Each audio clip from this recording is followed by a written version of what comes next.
de Tiago, capítulo 4.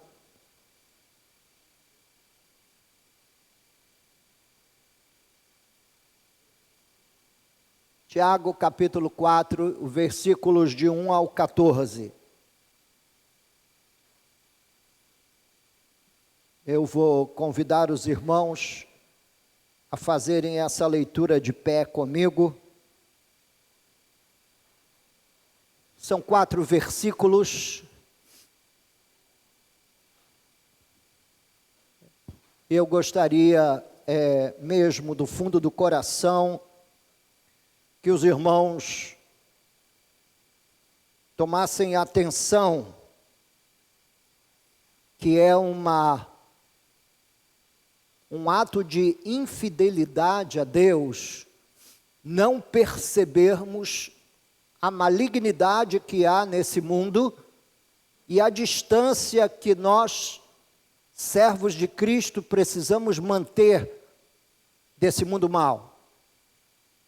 O texto diz assim: de onde procedem guerras e contendas que há entre vós?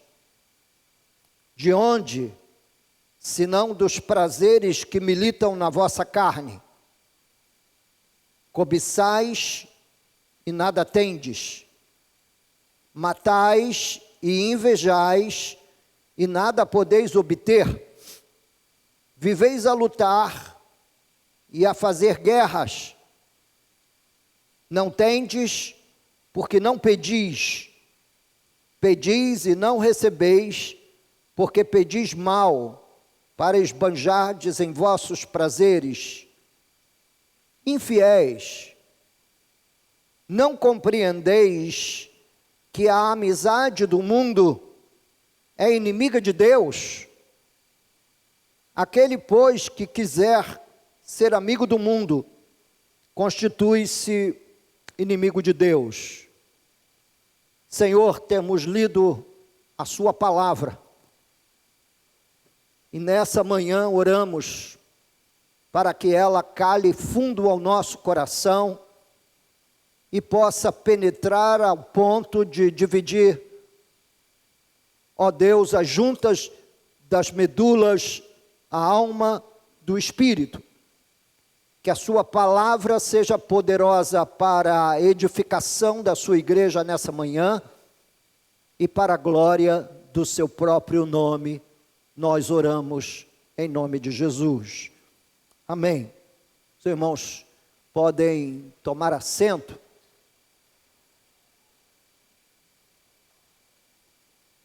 Tiago começa esse capítulo e ele vai se desdobrar em diversas exortações para nós. Mas ele começa falando no versículo 1 de um comportamento mundano, alimentado por guerras e contendas. E vai chegar no versículo 4, quando ele afirma que é uma clara e aberta prova de infidelidade a nossa aproximação desse mundo, sem que desconfiemos minimamente da malignidade desse mundo. Tiago chega a dizer que a amizade do mundo é inimiga de Deus, que o mundo precisa ser visto com toda a desconfiança e mais um pouco ainda, porque nesse mundo, queridos irmãos, o inimigo usa como a sua plataforma, assim como a igreja usa o púlpito como uma plataforma de exposição e proclamação da verdade, o inimigo usa o mundo como sua plataforma de exposição de suas mentiras e das suas obras e de seus atos terríveis. O mundo não pode ser sequer tolerado.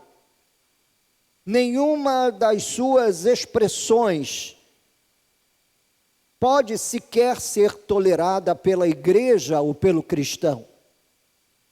O mundo, o que nós chamamos de mundo, é constituído de uma série de sistemas que envolve a sociedade, a história, a maneira como os homens se organizam, a maneira como o trabalho é feito e como o trabalho é regido, o seu cenário de entretenimento, tudo isso. O mundo tem uma imagem clara para expor a igreja. E a igreja de Jesus Cristo na terra, embora que na história jamais tivesse tido uma marcha tranquila, ela sempre lutou com diferentes ameaças, apesar dos seus membros não as perceberem.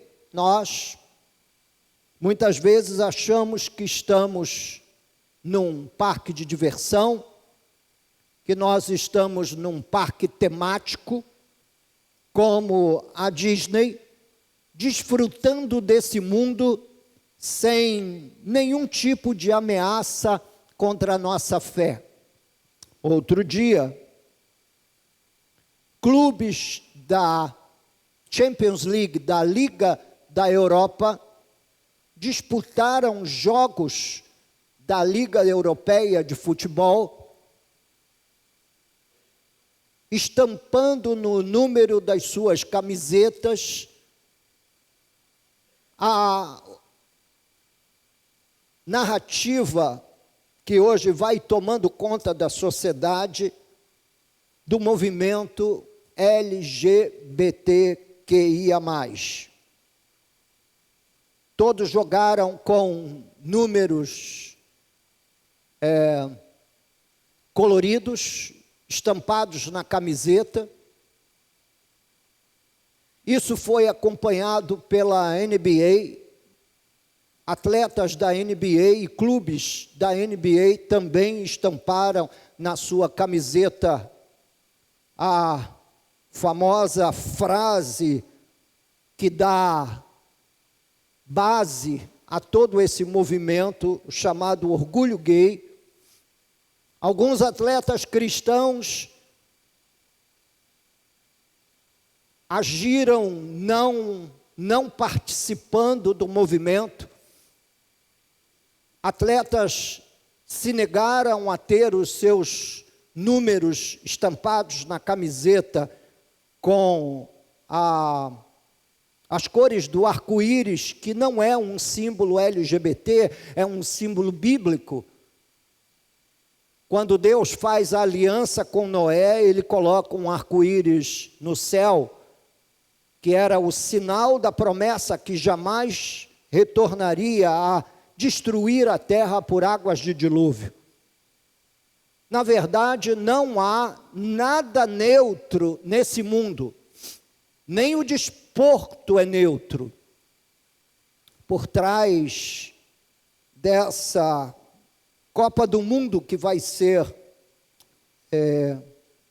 organizada agora no Catar, tem uma série de elementos a respeito dos quais eu chamaria a atenção dos irmãos, tanto do ponto de vista econômico, quanto do ponto de vista das suas narrativas.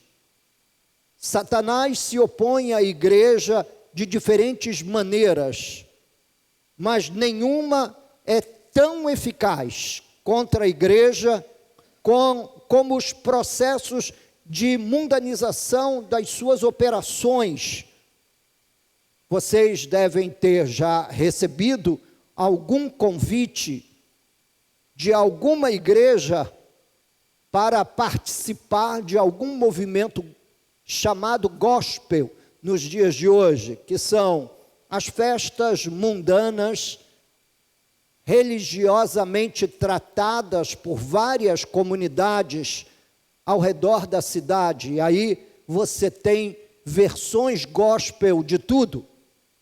Você tem versão gospel de carnaval, você tem versão gospel de uma boate, de um nightclub, você tem versões gospel, inclusive de festas juninas, que tem um grande apelo idólatra por trás disso, e foi instituído para lembrarem-se de São Pedro e São João, apóstolos de Jesus, que foram conduzidos a figuras de adoração pelo catolicismo romano.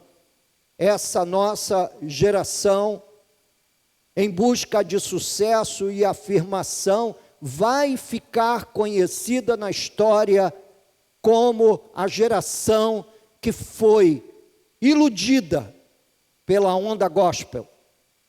Aqui na igreja nós não fazemos nada semelhante. Nós acreditamos que o cenário da igreja é predominantemente um cenário espiritual, onde Deus reúne o seu povo e onde o seu povo ouve as proclamações divinas através da exposição das Escrituras. Lembremos que Tiago chama de infiel todos aqueles que se aproximam desse mundo para com ele ter alguma conexão. Eu não tenho nenhum prazer nesse mundo. Já me perguntaram como é a vida de um pastor?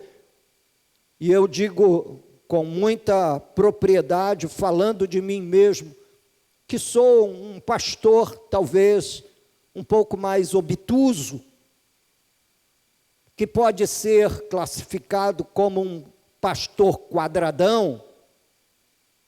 Eu não me divirto com nada.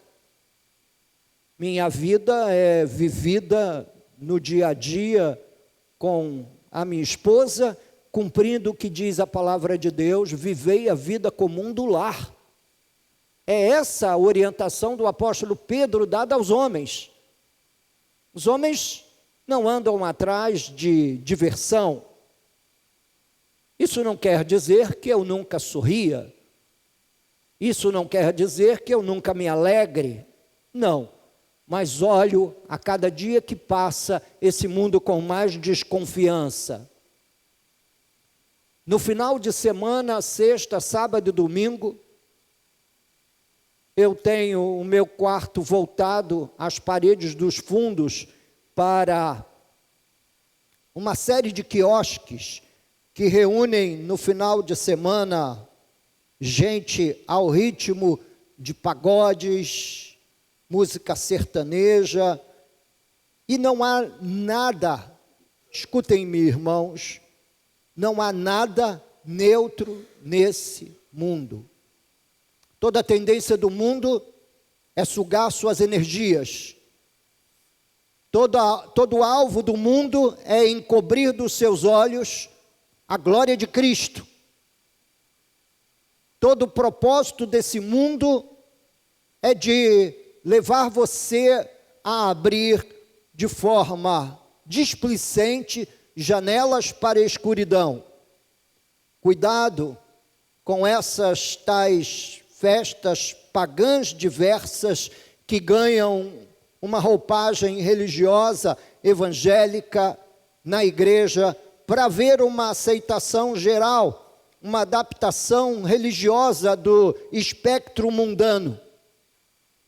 Isso não tem nenhum tipo de referência bíblica na qual nós possamos nos apoiar para afirmar que os apóstolos tivessem feito alguma coisa semelhante a esses festivais. Festival de inverno, festival de primavera, festival de verão, e eu não sei porquê, mas a igreja ou as pessoas reagem muito bem a esses festivais, possivelmente porque eles apelem para um lado da nossa vida que deveria estar suficientemente enterrada e esquecida na vida da gente. Eu enterrei a minha vida completamente no dia 1º de abril de 1979, quando eu fui batizado. Deixei para trás toda a vida pregressa, toda a vida anterior, para servir a Cristo. E continuo sendo permanentemente surpreendido com o fato de que eu não sei por que nós não desconfiamos tanto do mundo quanto nós deveríamos. Nós não desconfiamos dessa plataforma satânica que vomita sobre a humanidade os seus diversos discursos entusiasmados para nos fazer desligar da mensagem viva da cruz e nos fazer desligar da enorme responsabilidade que Deus repousou em nossas mãos para ganharmos esse mundo para Jesus. A grande missão da igreja é ser uma alternativa viva do Espírito Santo a esse mundo mau, maligno e opressor. Mundo o qual nós deveríamos certamente desconfiar. E se nós não conseguirmos perceber que há uma mão escamosa de demônios nas diferentes projeções religiosas dos nossos dias, então, certamente, meus queridos irmãos, o nosso discernimento é pequeno ou quase nenhum. Esse mundo é uma grande ameaça. É a parte do inferno visível na terra. É onde você pode enxergar as obras do diabo e como elas são feitas em todos os seus cenários, político, econômico, através de outros sistemas religiosos e ainda, meus queridos irmãos, através daquilo que normalmente a gente acha que é neutro, mas não é neutro. Nenhum tipo de diversão mundana é neutra. Nada que apele para os anseios e desperte os desejos da sua carne é neutro. Há uma força maligna e acredite, há a mão de um demônio a balançar o berço de quem dorme o sono da morte, imaginando que pode ser um filho de Deus, viver no reino de Deus, envolvido no mundo. O texto que nós lemos nessa manhã, no capítulo 32 de Deuteronômio, Deus diz que o seu povo, os seus filhos eram como manchas, já não eram mais como filhos, porque tinham, de alguma forma, ao longo da caminhada, cedido à ideia de que fora os deuses do Egito que os tirara de lá. Nós precisamos de um novo despertar do Espírito para percebermos quão maligno é esse mundo que está à volta e como esse mundo se apoia e se desenvolve, meus irmãos, sob a teia de expressões diabólicas expressas nesses diversos sistemas que envolvem o mundo. Nós deveríamos, se não pela observação fora dos muros da igreja, pelo menos pelo que vem acontecendo no seu interior, ter uma postura de maior temor e desconfiança desse mundo. Os jovens, por vezes, se sentem profundamente incomodados em fazer alguma coisa que os reconecte de alguma forma e que os relembre desse mundo mau.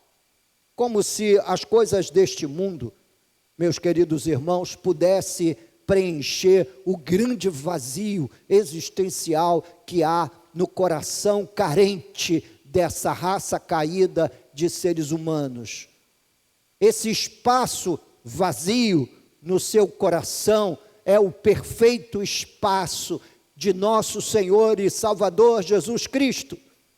E certamente teríamos, muito mais gozo, alegria e prazer na vida em viver, uma vez que nós dessemos vazão ao anseio espiritual da nossa alma, a fome que grita dentro de nós, esperando que nós procuremos com ousadia os altares do Senhor.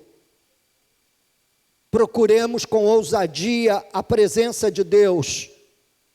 Há uma ausência de força reativa, uma fraqueza comunitária para resistirmos às diversas pressões ditas culturais de todos os lados.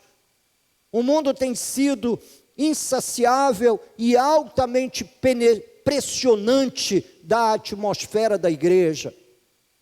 Ele prega que você não precisa levar com seriedade um matrimônio, que você pode viver toda a alegria de uma vida conjugal numa relação sexualmente condenável pela palavra de Deus, que você pode brincar de casar com pessoas do mesmo sexo.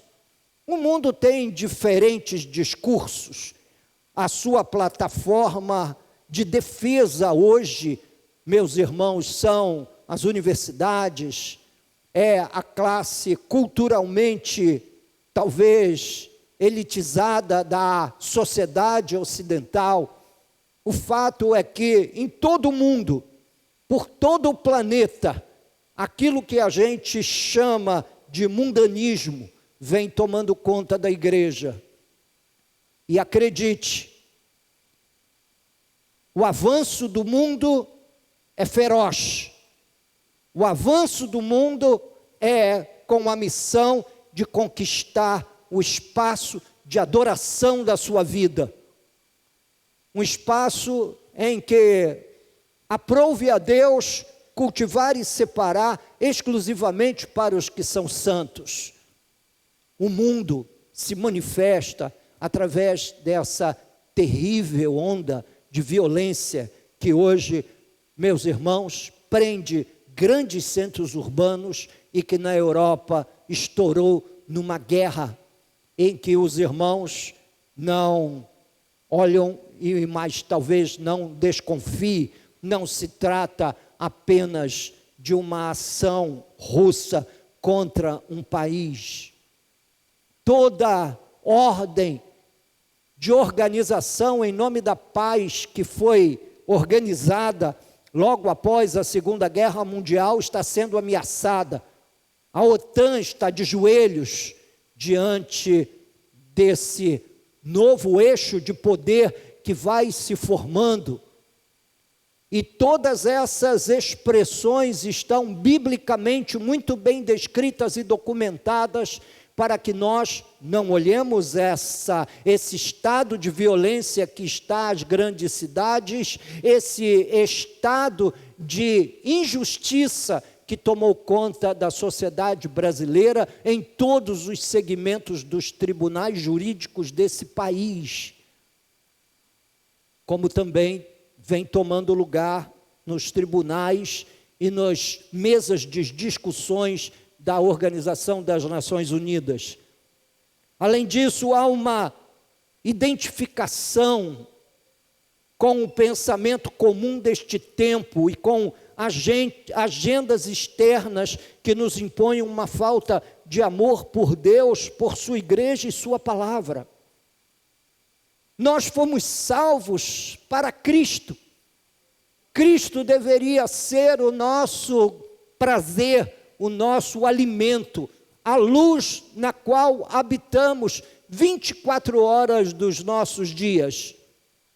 Cristo não é uma diversão de domingo. nem é alguém para qual você volta o seu olhar num domingo. Há 6 dias entre os domingos, para os quais nós deveríamos estar despertos. Mas eu invoco o testemunho do apóstolo São João, depois de Tiago, chamando todos aqueles que entram por um caminho comportamental mundano de infiéis. João vai dizer em 1 João 5,19, sabemos que somos de Deus e que o mundo inteiro, e aí está sublinhado, o mundo inteiro jaz no maligno. Não é uma parte do mundo, não é a parte que te ofende, como a da boca de fumo, como a Cracolândia.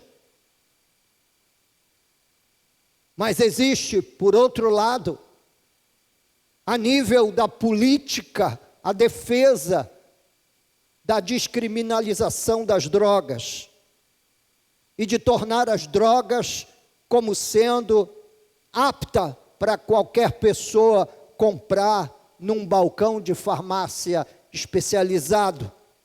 O mundo inteiro jaz no maligno, desde as discussões políticas a até mesmo o fim dessa fila, que faz com que seres humanos criados à imagem e semelhança de Deus se comportem como zumbis depois de 10 segundos de uma experiência com a droga.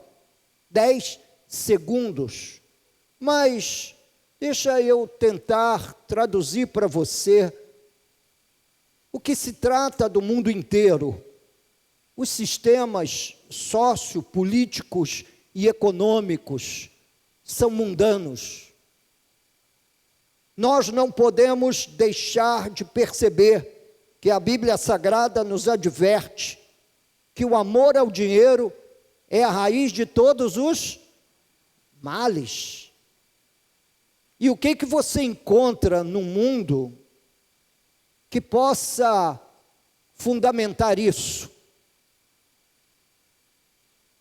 A maneira como que os maiorais desse mundo sugam através de impostos os habitantes, basicamente, dessa terra e de outras terras. Os sistemas de como esse dinheiro é usado.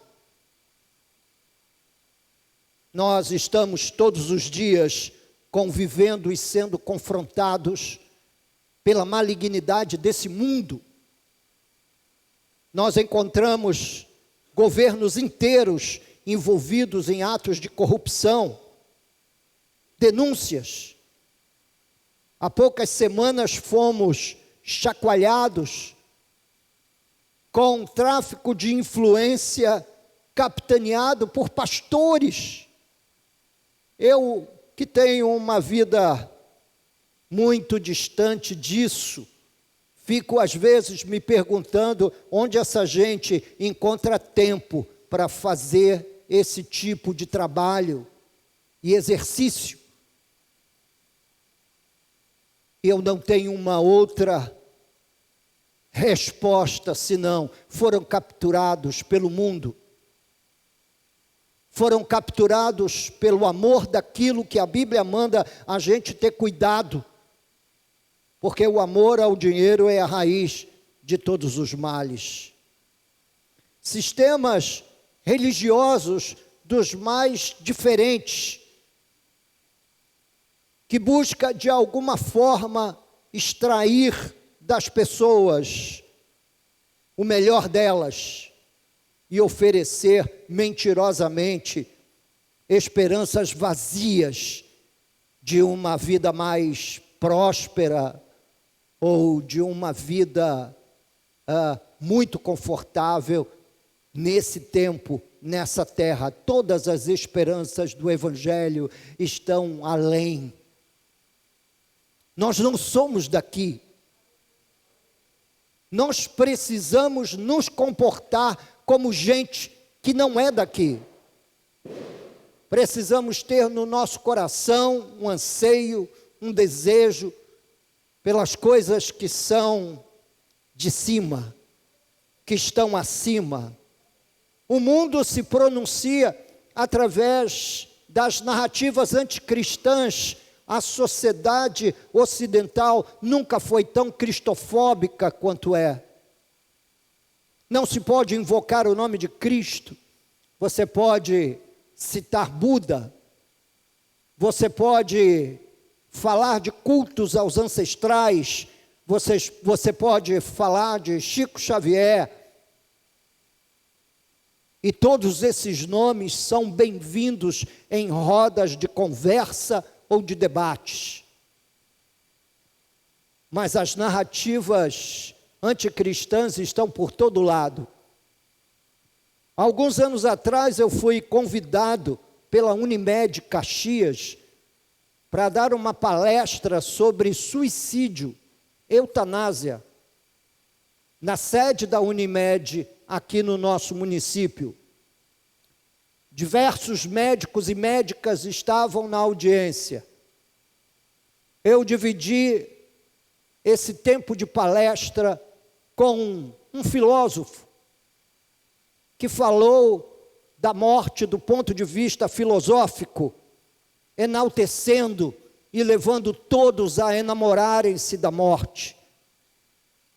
E quando eu fui apresentado como pastor que iria fazer o contraponto à palestra desse filósofo, a gente podia ver a reação na plateia. O ódio, a maneira um tanto quanto resistente de ouvir as exposições da palavra de Deus e da verdade. Deus é o Deus da vida, não da morte. A morte entrou no mundo pelas mãos do pecado. E Deus envia seu Filho para resolver o drama da morte, dizendo que todo aquele que crer nele não morrerá eternamente, mas viverá para sempre.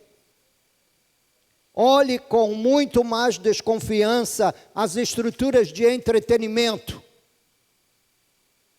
Walt Disney talvez tenha sido o idealizador da maior estrutura de entretenimento no mundo. E toda a intenção do seu fundador era de criar um espaço onde as famílias pudessem se divertir juntas. Pai, mãe, avô, avó, filho, filha, crianças, adultos, jovens. E hoje, os estúdios de Walt Disney pressionam de tal forma o mundo cinematográfico americano que vem exigindo de que todo filme tenha a defesa de algum elemento do movimento LGBT. As estruturas de entretenimento não estão purificadas. Elas têm um alvo. Agora mesmo.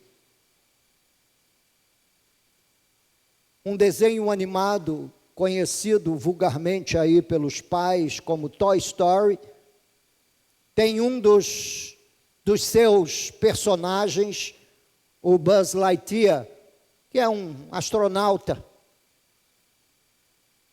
E esse personagem tem uma postura aberta, homossexual, dentro do filme. Nós vivemos um tempo no mundo em que nossos filhos estão todo o tempo em perigo. O mundo precisa ser vigorosamente resistido. E abertamente nós não deveríamos ter absolutamente qualquer contato com o mundo. As estruturas viciantes, onde as grandes empresas farmacêuticas entraram no mundo da droga com as chamadas drogas sintéticas. E hoje há pessoas viciadas em diferentes tipos de analgésico nos Estados Unidos e em muitos países do Ocidente. E só mesmo alguém que tem um filho ou que teve uma filha sequestrada pelas drogas consegue perceber a sagacidade da serpente e o ataque fervoroso da serpente contra essa geração mais jovem. Estamos, a cada dia, vivendo sob novos desafios, ao ponto de hoje, nesse exato momento, meus queridos irmãos, os jovens do nosso tempo não terem mais esperança com respeito à sua vida profissional, por conta do desenvolvimento da chamada inteligência artificial, onde cada setor da sociedade vem sendo de alguma forma robotizado e substituindo os seres humanos. Ao passar num pedágio, na Via Dutra, indo a Campinas, em todas as cabines eu fui perguntado se não queria instalar um instrumento no carro de leitura automática ao passar pela cancela do pedágio. E com cada um eu disse: meu filho, você faz ideia de que você está me incentivando a acabar com o seu trabalho, com o seu emprego? As concessionárias que exploram as vias devem ter mão de obra, é o mínimo que elas podem oferecer, mão de obra, e dar trabalho a essa imensa massa de brasileiros que nem todos têm acesso à boa educação, e nem todos conseguem aprender uma nova língua ao longo da sua formação. Dizem que até o PCC, essa organização criminosa de São Paulo, está agora arregimentando mão de obra, exigindo que sejam fluentes no inglês e no espanhol. Acham ainda que esse mundo é bom? Acham ainda que esse é o mundo com o qual nós devemos valsar como se estivéssemos celebrando alguma coisa? Esse mundo é sinal de total destruição, mentira. Esse mundo é satânico e não existe uma outra maneira da igreja viver nesse mundo senão o negando, fugindo dele. O ordenamento humano de estruturas que envolvem sexo, dinheiro e poder estão presentes nesse mundo. As duas maiores e mais lucrativas indústrias nesse mundo é a indústria das armas e depois a indústria do sexo. Você vai encontrar uma porção de jovens na igreja que transitam livremente pela indústria do sexo sem desconfiar absolutamente nada da operação satânica e maligna que se instaurou no mundo. A única instituição capaz de colocar um freio ao avanço implacável do mal é a igreja. A única narrativa que a igreja deveria levantar e levantar com todo o seu empenho é a narrativa do evangelho. E a única saída é fugirmos do mundo. É dizer a esse mundo que ele nada tem em você. Ser capaz de ir além e de conversar com o mundo para tentar atrair pessoas para dentro da igreja é a maior armadilha satânica de toda a história. A maior. Não aqui na igreja. Morreremos, eu talvez morrerei sendo pastor de alguns poucos. Minha pregação não faz sucesso. Minha postura é única e exclusivamente cristã. E igreja não é lugar para a gente se divertir. Igreja é lugar para a gente refletir. Igreja é o espaço onde viemos, trazemos um coração pronto para ouvir a voz proclamatória das Escrituras e refletirmos. Hoje, pela manhã, o Senhor nos congrega para refletirmos sobre o mundo.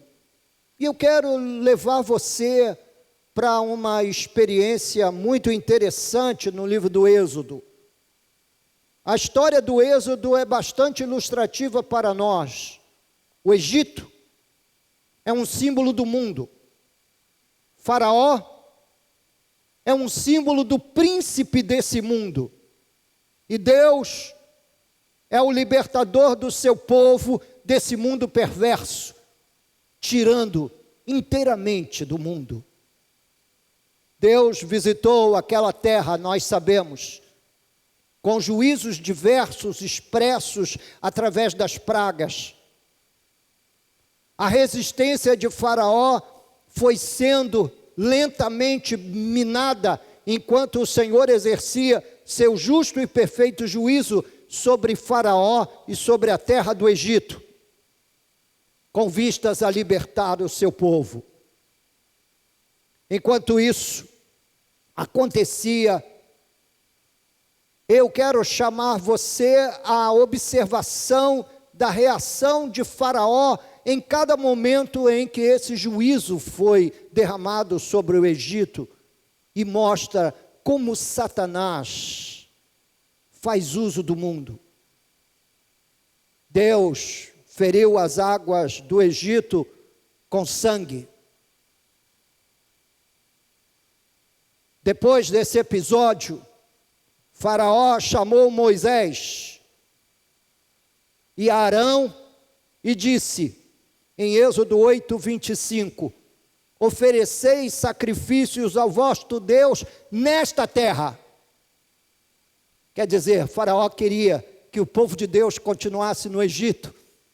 E eu quero lhes dizer que, aplicando essa rápida e visível ideia do simbolismo da relação entre Egito com o mundo, Faraó como príncipe desse mundo, e Deus como o agente libertador do seu povo nesse mundo, ele disse, pode sacrificar ao vosso Deus, mas permaneçam nessa terra. Pode ir ao culto no domingo,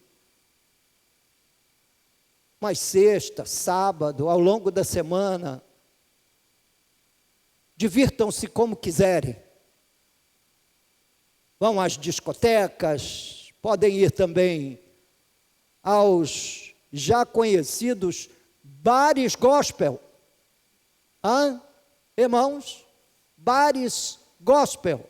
E para o crente que tem uma maior, entre aspas, liberdade, também são servidas bebidas alcoólicas, coquetéis.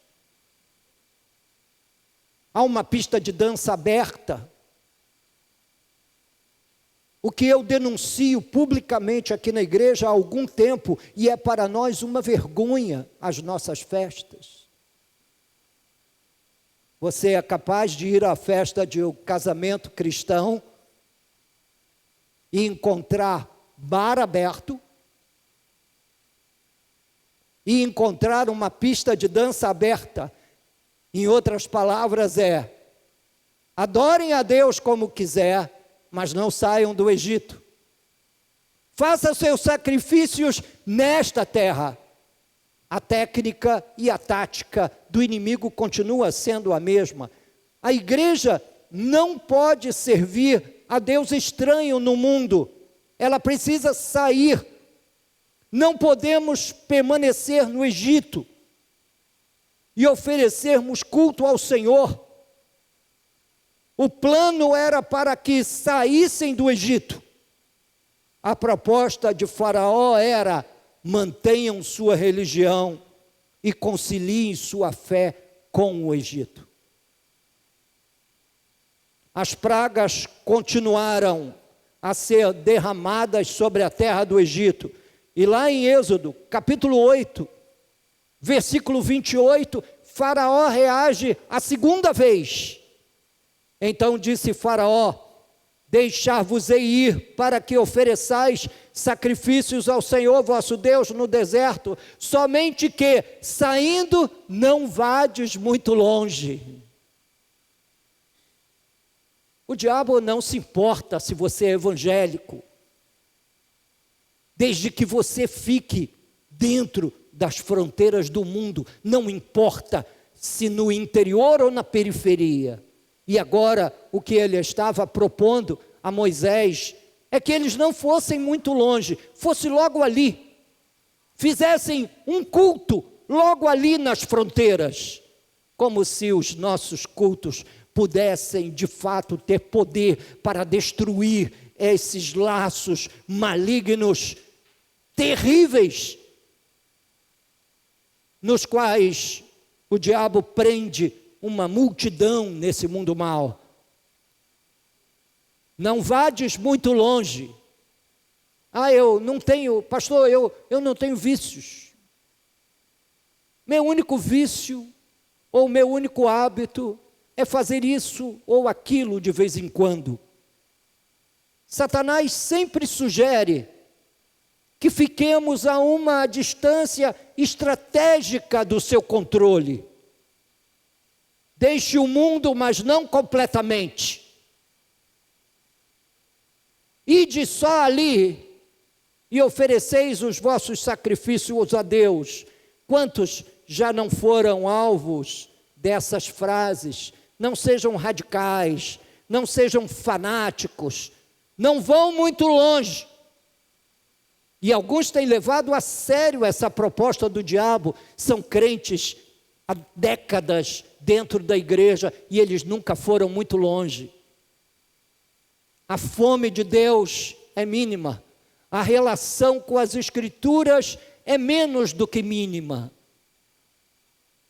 E o amor pela casa de Deus, pelas coisas de Deus, é quase nenhum. Temos que, às vezes, quase que ameaçar publicamente a igreja para que possamos congregar.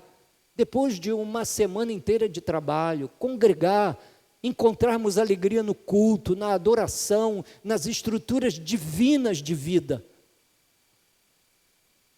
As pragas continuaram a descer sobre a terra do Egito, porque Deus queria arrancar seu povo do Egito. Deus não queria que o seu povo compartilhasse em nada com o Egito. Ele não queria adoração naquela terra idólatra e pagã.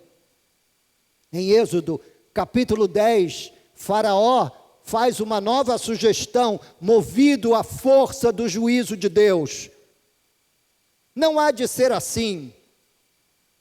Ide somente vós, os homens, e servi ao Senhor, pois isso é o que pedistes. E os expulsaram da presença de Faraó. Agora, Faraó estava consentindo só que os homens saíssem. Mas o povo de Deus não é feito só de homens adultos e maduros. Há crianças, há jovens com menos de 21 anos de idade, há mulheres, há idosas.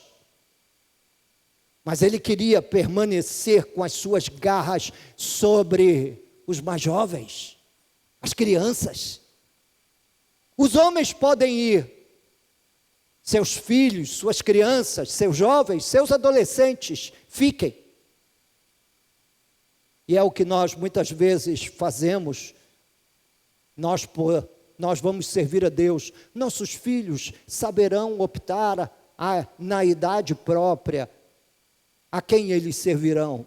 Todos os grandes movimentos de avivamento registrados na Bíblia e na história tiveram a participação de jovens, adolescentes e crianças. O grande movimento e avivamento metodista que salvou a coroa da Inglaterra numa época em que a França estava fazendo cabeças rolarem pela guilhotina, pela morte por guilhotina, durante o processo que a gente reconhece como Revolução Francesa. Deus estava avivando as terras bretanhas.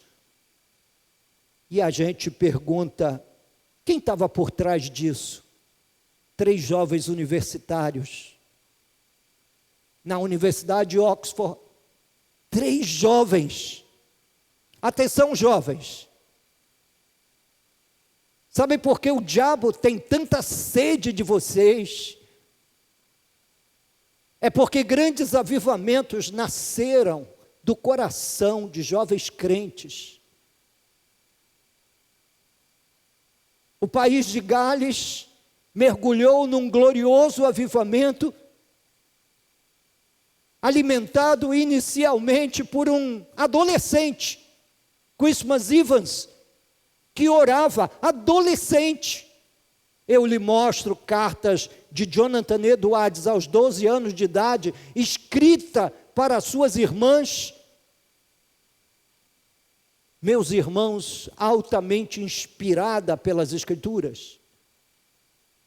Vão os homens, adultos, os jovens ficam, as crianças ficam, os adolescentes ficam. Alguma vez na sua vida, quem tem mais aí de 30 anos de idade, alguma vez você já notou uma ameaça tão grande às crianças?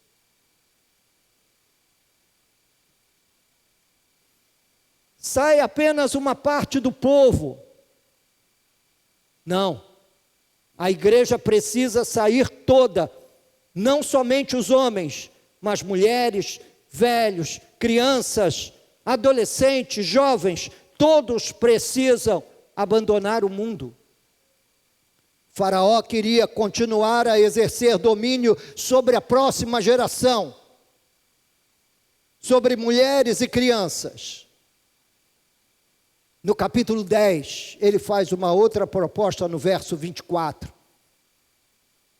Movido pelas pragas, pelo juízo divino, Faraó chamou Moisés e disse assim: Ide, servi ao Senhor, fiquem somente os vossos rebanhos e o vosso gado, absolutamente, nossas finanças saem conosco do mundo para servir aos propósitos de Deus. Tudo que possuímos é divino.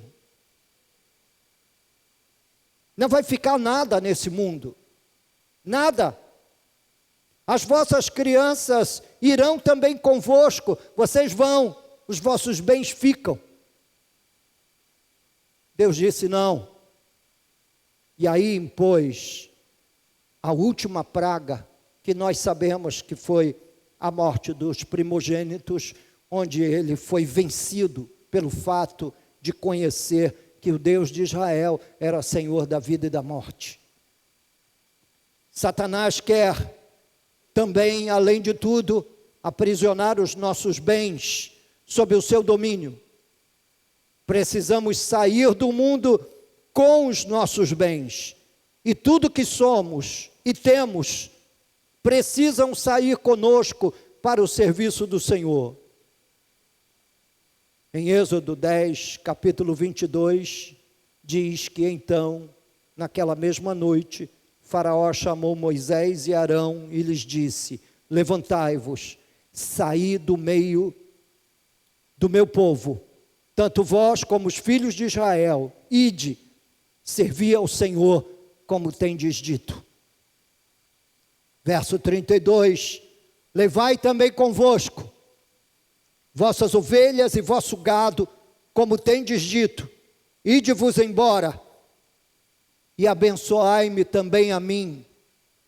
São os diferentes servos de Faraó, que querem as nossas orações, mas não querem se dobrar ao nosso Deus. Orem por mim. Sim, oramos por todos, mas isso denuncia um coração sombrio.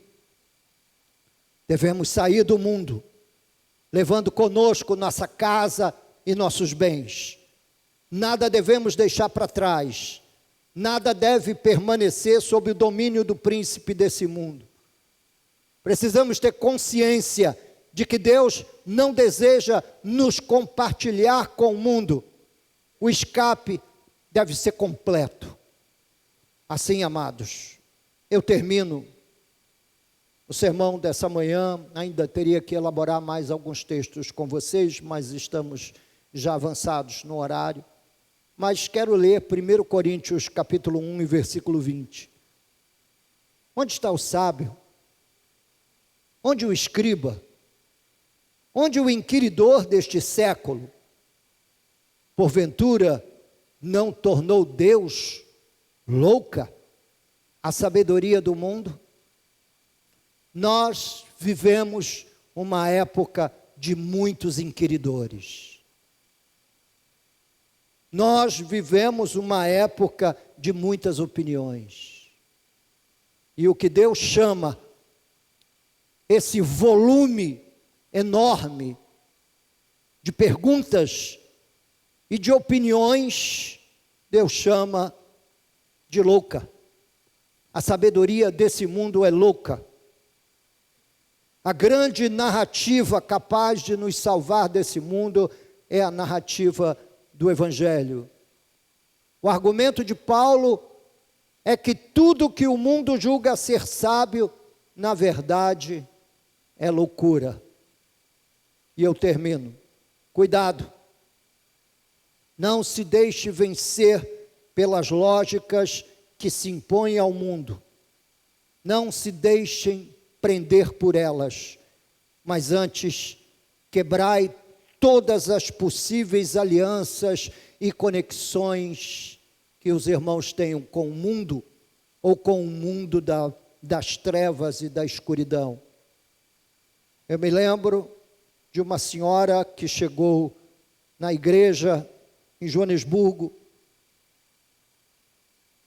foi liberta de espíritos malignos, e eu perguntei a ela o que ela possuía, que tivesse alguma conexão com as trevas, e ela trouxe roupas, livros, CDs, fitas pornográficas, e nós queimamos tudo. No primeiro momento, aquilo não pegava fogo. Eu queimei no meu quintal diversos livros de magia. Joguei álcool, combustível em cima, acendi o fósforo, não queimava. Acendi pela segunda vez e não queimava. E só passou a queimar quando nós repreendemos em nome de Jesus. Há uma infinidade de conexões nossas com esse mundo mau. Uma infinidade de conexões para as quais eu chamo a atenção dos irmãos. Observem se não existem coisas dessa natureza na sua casa. CDs, DVDs, porque já não existe mais fita cassete. E tudo mais que o coloca com uma janela aberta para essa escuridão e densas trevas. E vamos, em nome de Jesus, romper laços de aliança com esse mundo mau. Em nome de Jesus. Em nome de Jesus. Vamos ficar de pé.